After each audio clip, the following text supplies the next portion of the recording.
சில காரியங்கள் நம்முடைய வாழ்க்கையில் தடைபட்டு போகுதா, சில காரியங்கள் நமக்கு கிடைக்காம போகுதா, ஆண்டவருடைய பிள்ளைகள் கொஞ்சம் கூட நீங்கள் வருத்தப்படாதீங்க.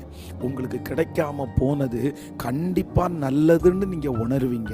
நான் நம்புகிறேன், இந்த காரியம் கிடைக்கல அப்படின்றதுக்கு ஒரு நன்மை இருக்கும். ஆண்டவர் ஒன்று இதை விட பெஸ்ட்டாக உங்களுக்கு தருவதற்காக இந்த காரியம் உங்களுக்கு கிடைச்சிருக்காது. இல்லைன்னா இந்த காரியம் கிடைக்கிறதுனால உங்களுக்கு ஒரு தீமை வரும், அதனால கிடைச்சிருக்காது. இந்த ரெண்டு விஷயத்தையும் தாண்டி வேற எந்த விஷயத்திற்காகவும் ஆண்டவர் உங்களுக்கு கண்டிப்பாக தராமல் இருக்கவே மாட்டார். அதான் ஒரு சிஸ்டர் அவர்களுக்கு 6 மாதம் குழந்தை வயிற்றில் இருக்கும்போது குழந்தை இறந்துச்சு. ரொம்ப ஏசப்பாவை திட்டுறாங்க. என்ன இப்படி பண்ணாரு? நான் ஆண்டவரை தான் நான் நம்புகிறேன், எனக்கு எதுக்கு இப்படி தரணும் அப்படின்னா தராமல் இருந்துட வேண்டியதானே.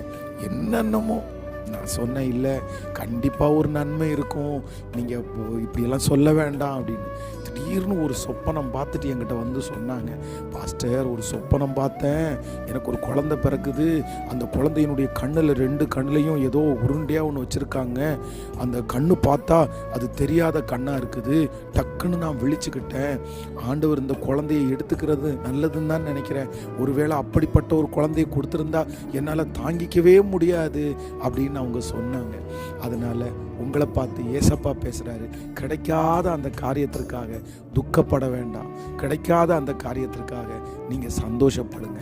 அதில் ஆண்டவர் ஏதோ ஒரு கிடைக்காத அந்த பொண்ணு, கிடைக்காத அந்த பையன், கிடைக்காத அந்த வேலை, கிடைக்காத அந்த வீடு, எனிவே கிடைக்காததை நினச்சி நீங்கள் வருத்தமே பட வேண்டாம். நான் சொன்னது மாதிரி கிடைக்காததுக்கு 2 ரீசன். ஒன்று, ஆண்டவர் அதை விட பெஸ்ட்டாக ஒன்று தரப்போகிறார். இல்லைன்னா இது கிடைச்சா நமக்கு ஆபத்தாக மாறும். ஆமென்.